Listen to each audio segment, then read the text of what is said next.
नमस्कार। आइए इस कोरोना काल में कुछ ऐसे बातों पे चर्चा करें जो आजकल हम लोग जब कभी अपने दोस्तों को, अपने साथियों को, अपने सहकर्मियों के साथ फ़ोन पे बात करते हैं तो अक्सर ये प्रश्न उठते रहते हैं कि कोरोना काल, कि लॉकडाउन के बाद क्या? क्या जनजीवन ऐसा ही रहेगा? क्या जनजीवन फिर वैसा हो जाएगा जैसे पहले लॉकडाउन के था?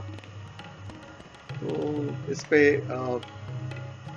कुछ अगर निश्चित राय ना भी बना पाएँ, तो जो एक उदाहरण है हमारे पास कि इससे पूर्व ऐसा नहीं कि ये कोई पहली बार एपिडेमिक या पैंडेमिक हमारे यहाँ आया है। इससे पहले बहुत सारे पैंडेमिक और बहुत सारे डिज़ास्टर हमारे समाज ने देखे हैं। हम उससे बाहर निकले हैं, उससे कुछ सीख लिए हैं और उसमें से कुछ हमारे जीवन शैली में परिवर्तन के साथ हम फिर आगे बढ़ जाते हैं।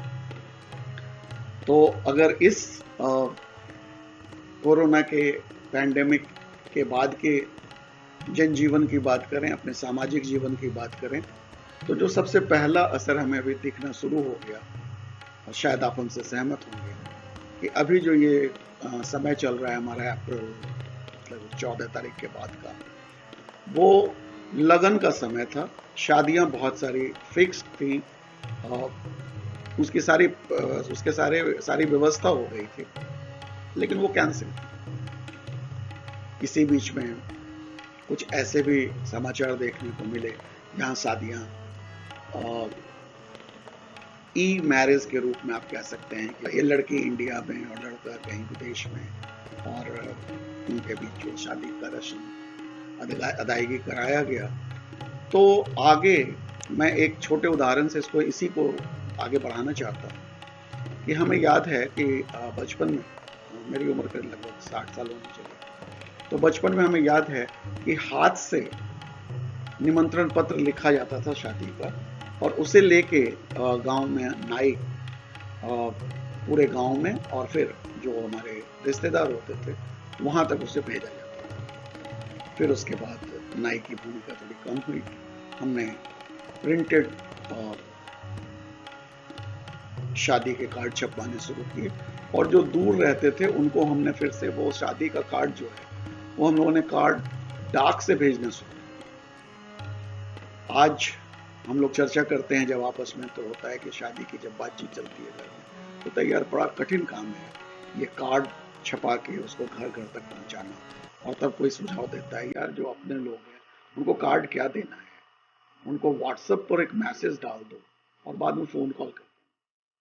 तो ये परिवर्तन तो हमने अभी देखा है अपने इसमें। अब आगे जो शादियां होंगी उसमें कोई 1000 2000 या 500 लोगों की भीड़ होगी, और फिर वो बैंड पार्टी और वो घरों की सजावट और सप्ताह 10 दिन का जो आयोजन होता था, शायद वो ना हो पाए। ठीक उसका एक दूसरा, अभी जब हम लोग बातचीत करते थे तो पूछते थे कि भाई बच्चा कहाँ है आपका, तो अरे उसने तो ये आईआईटी किया, फिर उसने एमबीए किया, और अभी वो फ्रांस में, या अभी वो इंग्लैंड में, या अभी वो यूएस में।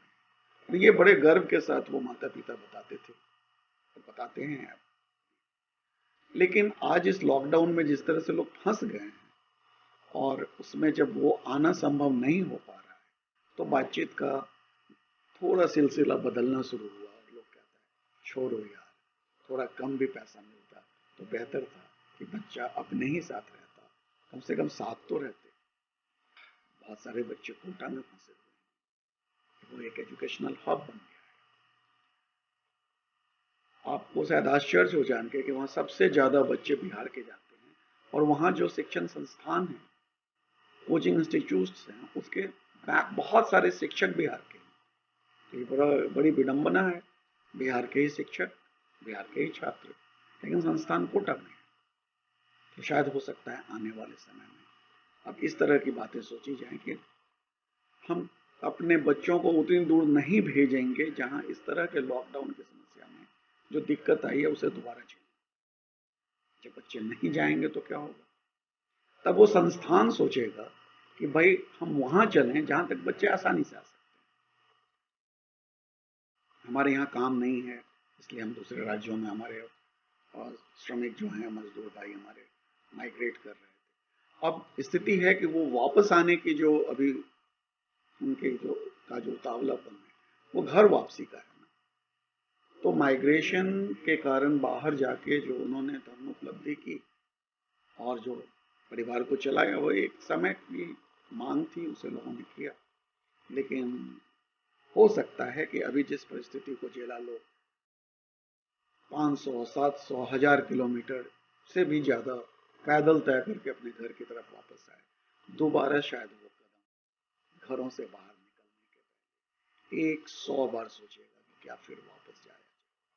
और वैसी परिस्थिति में उन मजदूरों के भरोसे चलने वाले वो हमारे संस्थान, हमारे औद्योगिक संस्थान, वो कृषि दूसरे राज्यों की शायद उस तरह ना चल पाए जैसे चल रही थी।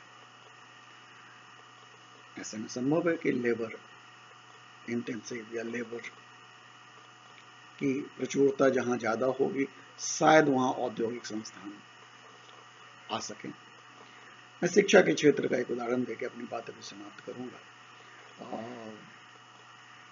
हमें याद है कि जब हम 76 में मैट्रिकुलेशन करने के बाद कॉलेज में गए, तो उस समय पटना यूनिवर्सिटी में करस्पॉन्डेंस कोर्स करके एक कोर्स चलता था, दूरस्थ शिक्षा कह लें उसे, डिस्टेंट लर्निंग जिसे आज हम लोग कहने लगे हैं।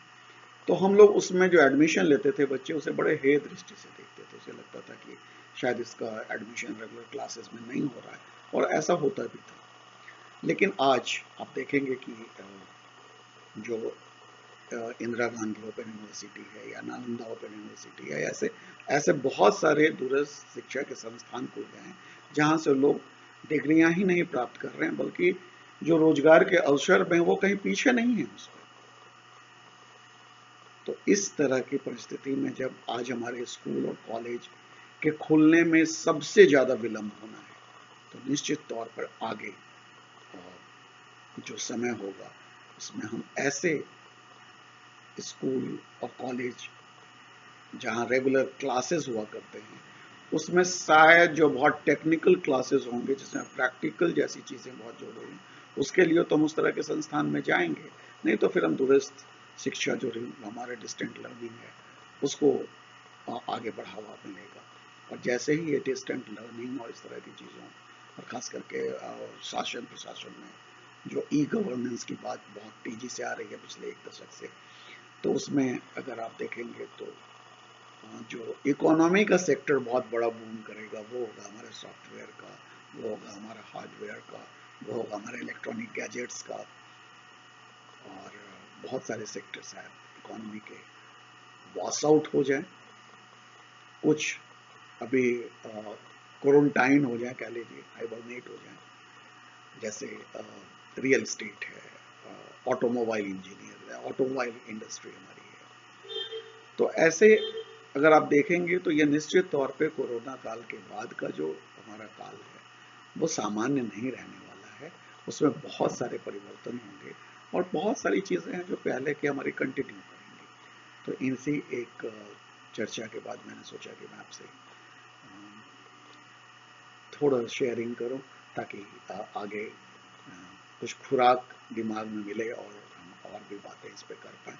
और उससे भी बड़ी बात है कि हम पोस्ट कोरोना काल में कोपिंग विथ कोरोना की स्ट्रैटेजी पे काम कर सकें। धन्यवाद। ये अभी हमारा कोरोना काल चल रहा है, हम लोग सब लॉकडाउन झेल रहे हैं। मुझे तो बीच बीच में दफ्तर भी जाना होता है, आप में से भी बहुत सारे लोग होंगे जो आवश्यक कार्य बस बाहर जाते होंगे, बट ज़्यादातर लोग घरों में हैं। और उसमें जो एक बहुत ही महत्वपूर्ण विषय है जिस पे आजकल बहुत ज़्यादा चर्चा हो रही है, जब आप कभी किसी को फ़ोन करेंगे, उनसे बातचीत होगी, तो एक प्रश्न पूछा जाता है